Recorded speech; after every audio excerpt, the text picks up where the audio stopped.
भगवत गीता के विचार न केवल आध्यात्मिक दृष्टिकोण से महत्वपूर्ण हैं, बल्कि ये हमारे दैनिक जीवन में भी अमूल्य मार्गदर्शन प्रदान करते हैं। इस भाग में हम गीता के पहले प्रमुख विचारों को विस्तार से समझेंगे और जानेंगे कि इनका हमारे जीवन पर क्या प्रभाव पड़ सकता है। विचार 1, कर्मण्येवाधिकारस्ते मा फलेषु कदाचन। इस श्लोक में भगवान श्री कृष्ण कहते हैं कि मनुष्य का अधिकार केवल कर्म करने में है, फल की चिंता करने में नहीं। हमें अपने कार्यों पर ध्यान देना चाहिए, न कि उनके परिणामों पर। यह उपदेश हमें सिखाता है कि जीवन में हमें हमेशा अपने प्रयासों पर ध्यान केंद्रित करना चाहिए। फल की चिंता करने से हमारा मन अशांत हो जाता है, जिससे हम अपने कार्य को सही ढंग से नहीं कर पाते। यदि हम निष्ठा और ईमानदारी से कर्म करेंगे तो परिणाम भी सकारात्मक होगा। जीवन में उपयोग। यदि आप किसी परीक्षा की तैयारी कर रहे हैं तो इस उपदेश को अपनाकर केवल अध्ययन पर ध्यान दें, परिणाम की चिंता न करें। व्यापार में निवेश करते समय अपने प्रयास और योजना पर ध्यान दें, लाभ हानि की चिंता छोड़ दें। योगा कर्मसु कौशलम। श्री कृष्ण के अनुसार योग का अर्थ है अपने कर्मों में कुशलता। यह विचार हमें बताता है कि योग केवल ध्यान और साधना तक सीमित नहीं है। जब हम पूरी एकाग्रता और समर्पण के साथ अपना कार्य करते हैं तो वह भी योग बन जाता है। कर्म में कुशलता का अर्थ है कार्य को पूरी लगन, सही विधि और सकारात्मक दृष्टिकोण से करना। जीवन में उपयोग। इस विचार को अपनाकर हम अपने काम में बेहतर परिणाम प्राप्त कर सकते हैं। यह विचार हमें सिखाता है कि हर काम को सही तरीके से करना भी एक प्रकार का साधना है। सुख दुखे समे कृत्वा लाभालाभो जयाजो। श्री कृष्ण यहाँ कहते हैं कि हमें सुख दुख, लाभ हानि और विजय पराजय में समान भाव रखना चाहिए। यह उपदेश हमें सिखाता है कि जीवन में हर परिस्थिति को समान दृष्टि से देखना चाहिए।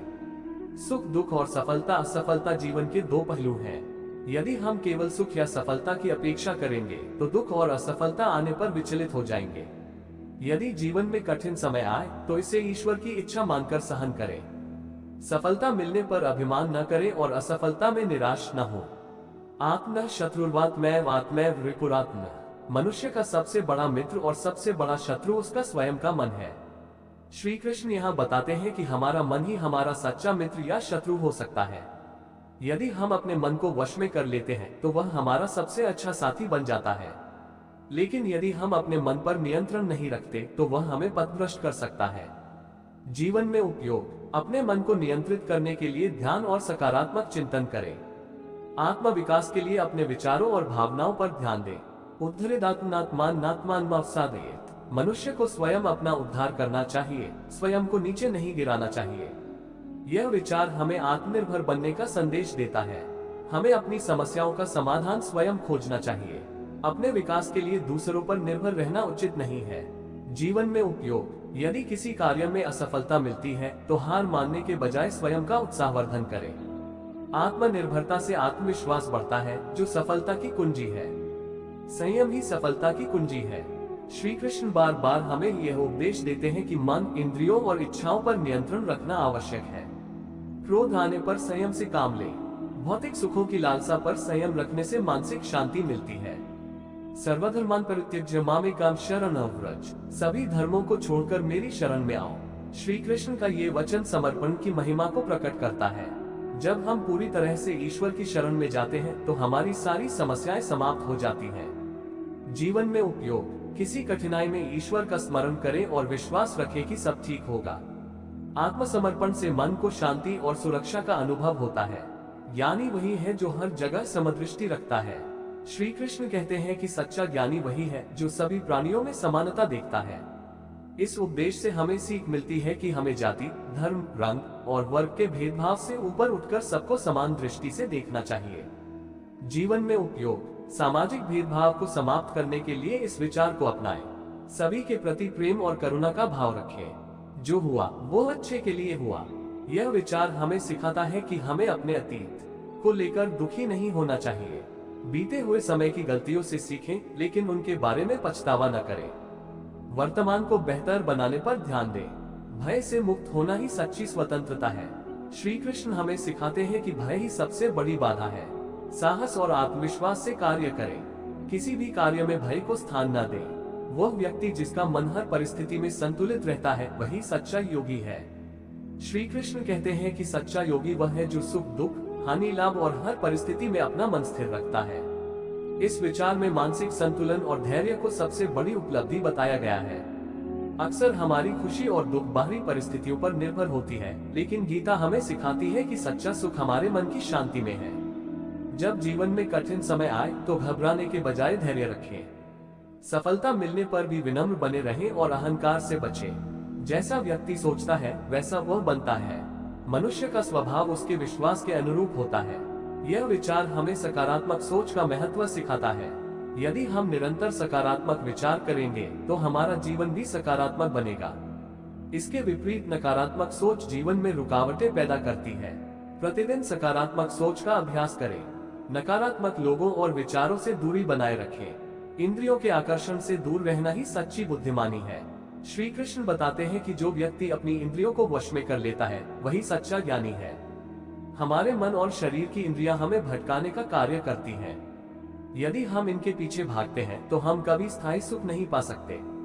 इसलिए इंद्रियों पर नियंत्रण रखना आवश्यक है। इच्छाओं पर नियंत्रण रखने के लिए ध्यान और संयम का अभ्यास करें। अनावश्यक भौतिक सुखों के पीछे न भागें। भक्ति से बढ़कर कोई मार्ग नहीं है। श्री कृष्ण कहते हैं कि जो व्यक्ति प्रेम और भक्ति से मेरी शरण में आता है मैं उसकी हर बाधा दूर करता हूँ। यह विचार हमें भक्ति योग का महत्व बताता है। जब हम ईश्वर के प्रति पूर्ण प्रेम और विश्वास रखते हैं तो हमारा मन शांत हो जाता है और हमारे सभी कार्य सिद्ध होते हैं। हर दिन प्रार्थना और ध्यान का अभ्यास करें। कठिन समय में ईश्वर पर विश्वास बनाए रखें। संशयात्मा विनश्यति। जिस व्यक्ति के मन में हर समय संशय रहता है वह नष्ट हो जाता है। यह विचार हमें सिखाता है कि सफलता के लिए आत्मविश्वास आवश्यक है। यदि हम हर समय संदेह करेंगे तो हम अपने लक्ष्य को कभी प्राप्त नहीं कर पाएंगे। अपने निर्णयों पर विश्वास करें। यदि किसी बात में संदेह हो तो पहले सही जानकारी प्राप्त करें और फिर आत्मविश्वास के साथ कार्य करें। मृत्यु से डरने की आवश्यकता नहीं है क्योंकि आत्मा अजर अमर है। श्री कृष्ण कहते हैं कि आत्मा न कभी जन्म लेती है न कभी मरती है। यह अमर और अविनाशी है। यह विचार हमें मृत्यु के भय से मुक्त करता है। जब हम समझ जाते हैं कि आत्मा अमर है तो जीवन में भय की कोई जगह नहीं रहती। हम निडर होकर अपने कर्तव्यों का पालन कर सकते हैं। मृत्यु का भय छोड़कर जीवन में साहस के साथ कार्य करें। आत्मा के अमरत्व का ध्यान करके मन को शांत रखें। प्रकृति के 3 गुणों सत्व, रज, तम से ऊपर उठना ही मोक्ष है। प्रकृति में 3 प्रकार के गुण होते हैं, सत्व पवित्रता, रज उत्साह और तम आलस्य। इनसे मुक्त होना ही मोक्ष है। यह विचार हमें सिखाता है कि जीवन में संतुलन बनाए रखना बहुत महत्वपूर्ण है। जब हम इन तीनों गुणों के प्रभाव से ऊपर उठ जाते हैं तो हमें सच्ची शांति मिलती है। सत्व गुण को बढ़ाने के लिए सात्विक जीवन शैली अपनाएं। रज और तम गुणों से बचने के लिए ध्यान और आत्मचिंतन करें। हर कार्य में ईश्वर को अर्पित करने का भाव रखें। श्री कृष्ण कहते हैं कि जो भी कार्य करे उसे मुझे अर्पित करें। यह विचार हमें सिखाता है कि जीवन में हर कार्य को ईश्वर की भक्ति समझकर करना चाहिए। इससे हमारा अहंकार समाप्त हो जाता है और हम निस्वार्थ भाव से कर्म कर पाते हैं। अपने हर कार्य को निष्ठा और ईमानदारी से करें। कार्य के परिणाम को ईश्वर पर छोड़ दें। धैर्य और साहस से बड़ी कोई शक्ति नहीं है। श्री कृष्ण कहते हैं कि जो व्यक्ति हर परिस्थिति में धैर्य और साहस रखता है वही विजयी होता है। जीवन में अनेक कठिनाइयां आती हैं, लेकिन धैर्य और साहस से हम उनका समाधान पा सकते हैं। कठिन परिस्थितियों में हिम्मत न हारें। जीवन में धैर्य के महत्व को समझें और हर कार्य में संयम रखें। सच्चा त्याग वही है जिसमें फल की आकांक्षा न हो। श्री कृष्ण के अनुसार त्याग का अर्थ अपने कर्तव्य को बिना फल की इच्छा के करना है। त्याग का वास्तविक अर्थ केवल भौतिक वस्तुओं को छोड़ना नहीं बल्कि अपने कर्तव्य को निस्वार्थ भाव से करना है। जब हम बिना किसी फल की आकांक्षा के कार्य करते हैं तो हमें आत्मिक शांति प्राप्त होती है। अपने कार्य को कर्तव्य मानकर करें, न कि लाभ के लिए। निस्वार्थ सेवा का भाव विकसित करें। संसार में हर चीज क्षणिक है, केवल आत्मा शाश्वत है। भगवान श्री कृष्ण कहते हैं कि इस संसार में जो कुछ भी भौतिक है वह नाशवान है, केवल आत्मा ही शाश्वत और अनश्वर है। यह विचार हमें इस सत्य से परिचित कराता है कि हमारे शरीर, धन संपत्ति, प्रतिष्ठा आदि सब नष्ट हो जाने वाले हैं। आत्मा ही एकमात्र ऐसी चीज है जो न कभी उत्पन्न होती है और न कभी नष्ट होती है। इस सत्य को जानने से मनुष्य मोह माया से ऊपर उठ सकता है। जीवन में अनावश्यक मोह से बचे और आत्मिक विकास पर ध्यान दें। मृत्यु और हानि के भय से मुक्त होकर अपने कर्तव्यों का पालन करें। जिसने अपने मन को जीत लिया है वह सभी दिशाओं में शांति पाता है। श्री कृष्ण बताते हैं कि जिसने अपने मन को वश में कर लिया है, उसके लिए कोई भी परिस्थिति बाधक नहीं बन सकती। यह विचार मन के महत्व को दर्शाता है। मन ही सुख दुख का कारण बनता है। यदि हम अपने मन को नियंत्रित कर लेते हैं तो हम हर परिस्थिति में खुश रह सकते हैं। ध्यान और आत्मचिंतन के माध्यम से मन को शांत करने का अभ्यास करें। नकारात्मक विचारों को नियंत्रित करें और सकारात्मकता को बढ़ावा दें। लोभ ही सारे दुखों का मूल है। श्री कृष्ण के अनुसार लोभ, क्रोध और वासना मनुष्य के पतन के मुख्य कारण हैं। यह विचार हमें सिखाता है कि लोभ कभी समाप्त नहीं होता। जितना अधिक हमें मिलता है उतना ही हमारा लोभ बढ़ता है। अंततः ये हमें दुख और अशांति की ओर ले जाता है। अपनी आवश्यकताओं को सीमित करें और संतोष का भाव रखें। अनावश्यक इच्छाओं से बचने का प्रयास करें। सच्ची भक्ति वही है जिसमें निस्वार्थ प्रेम हो। श्री कृष्ण कहते हैं कि यदि कोई प्रेम पूर्वक एक पत्ता, फूल, फल या जल भी मुझे अर्पित करता है तो मैं उसे स्वीकार करता हूँ। यह विचार बताता है कि भक्ति में बाहरी आडंबरों का कोई महत्व नहीं है। ईश्वर केवल प्रेम और निस्वार्थ भावना को देखते हैं। यदि हमारी भक्ति सच्चे हृदय से है तो वह स्वीकार होगी। पूजा पाठ में बाहरी दिखावे के बजाय सच्चे मन से ईश्वर का स्मरण करें। हर कार्य में निस्वार्थ प्रेम का भाव रखें।